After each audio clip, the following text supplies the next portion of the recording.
Well, hey, it's Rob, and I'm here again talking about something that you may have grown up with. I know I did.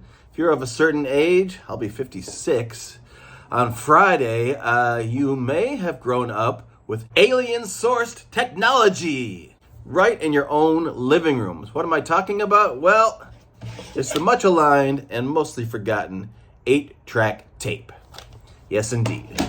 So I'll get to the story in a minute, but we'll give you a little bit of history on the format. I've done another 8-track tape video, but I'll get into more of the development in this one, where they came from, who the key players were, that kind of thing, as much as I know.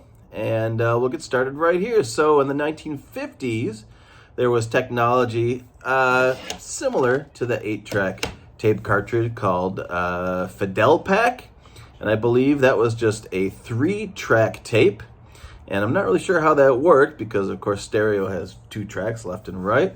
I'm not sure what the 3 tracks were. Maybe it was 3 mono tracks. I'm not sure. But in any case, that was used at radio stations because if you think about what it was like to work at a radio station in the 1950s, everything was on vinyl, basically. You had to be constantly queuing up records. If not, then you were spooling up reel-to-reel tape decks. All that was time-consuming, took a lot of effort. There was a lot of room for error. I know even in the 80s, before CDs, I was a DJ, and all we played was vinyl, basically, except when we had a song that was on what we called a cart, which is basically these Fidelpacks from the 1950s that were developed to be used at radio stations. But if you're talking vinyl, a song is 2 or 3 minutes, and as soon as you play one, you've got to slap another one down. You've got to put the needle on there. You have to put the board in what's called Q, so you can listen in your headphones, but it doesn't go out over the air.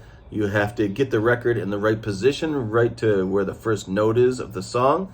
Then you have to back up the record player because by experience how far back I need to, backspin the record player so that when I hit play on the record player, it will be up to speed by the time it hits that first note of the song, like a half a turn, 3/4 of a turn, maybe, something like even a whole turn of the record on some slower turntables, and you just knew how to do that and would set up these records, position the needle in the right place so that when one song ended, you could do a quick segue into the next song and there wouldn't be a lot of dead air, or you wouldn't have a turntable that is still getting up to speed as it's playing audio, that kind of thing. Again, a lot of room for error in that system.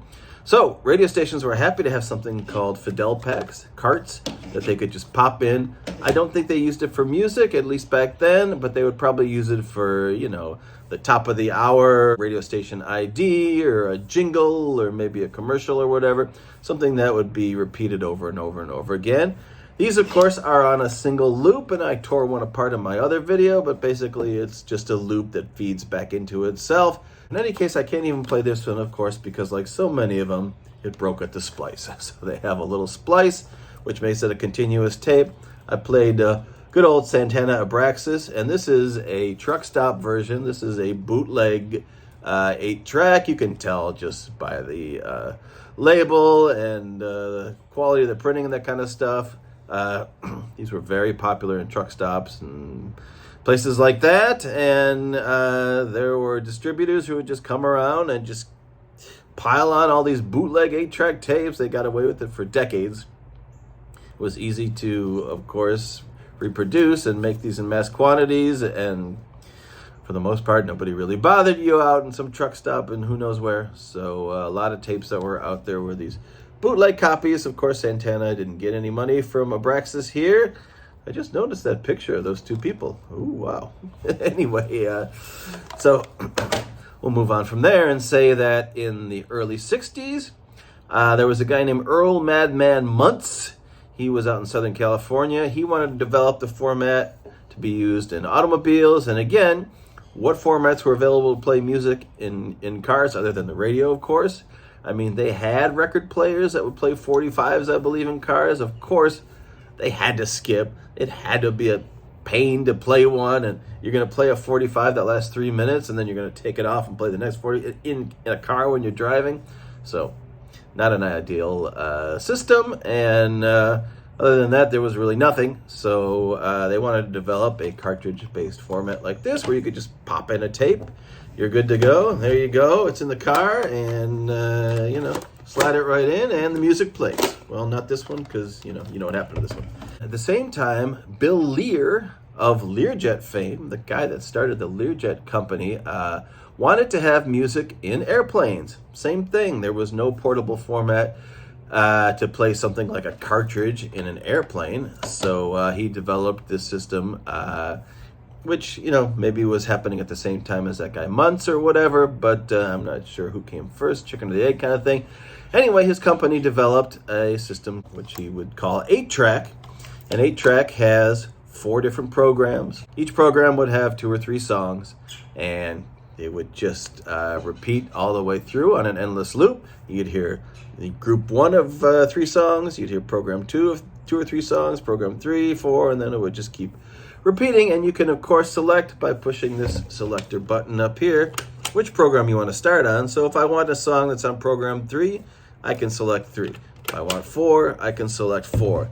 Now, on this, you had no ability to fast forward or do anything. So if your song was 2 songs in, you'd just have to sit and wait for it to come around on the 8-track tape. But it was a very handy format. Like I said, you could have it in cars. You could have it in a portable player on the beach. And you could also have it on this kind of thing here, which is, I believe, a Radio Shack home component player that you could have as part of your stereo. So your cassettes, your cartridges could go anywhere you could go. They could go in a car, they could go on the beach, at home, they could even go in your Learjet. So Bill Lear developed this format, like I said, in the early 60s. 8-track tapes were wildly popular in their day. You could get an 8-track tape player in a Rolls Royce, in a Bentley in the mid-60s. I think they were one of the first adopters. And then Ford, you could get it in all the Fords. I think by 1970, this was like the #1 consumer electronic product in, I believe, the entire planet. And 8-tracks were just, like I said, anywhere you wanted to go. You could buy a tape, pop it in, and away you go. Now, I'll get to the part that's interesting here, 10 minutes into this video. So Bill Lear, like I said, of Learjet fame, wanted music on his planes, and his company developed this 8-track cartridge. Again, there were other competing products like the 4-track and the 3-track Fidel Pack before then. But it was kind of a jump in technology. He really streamlined it, made it easy, had a minimal amount of parts in here. There's really not much in an 8-track cartridge at all other than the loop and this little thing here, the rubber thing, the pinch roller. I mean, there's really nothing else in there. There's a little pressure pad here that, of course, is worn out on this one, but very few parts to make an 8-track very easy to mass produce, etc.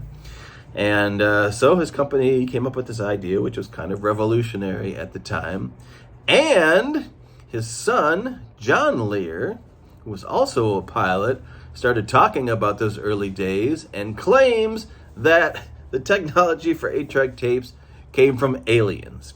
That is his claim. I think he passed away a little while ago, but he continued to claim that Bill Lear met with an alien whose spaceship had crashed, and the alien shared the technology for 8-track tapes, how to make them, how to put them together, in exchange for certain favors with the government, like overlooking the fact that, 20 cows disappeared in a field and, came back all mangled or whatever, and people that had been vanishing, during that time, and the various, UFO sightings. There was a lot of UFO mania in the early 60s.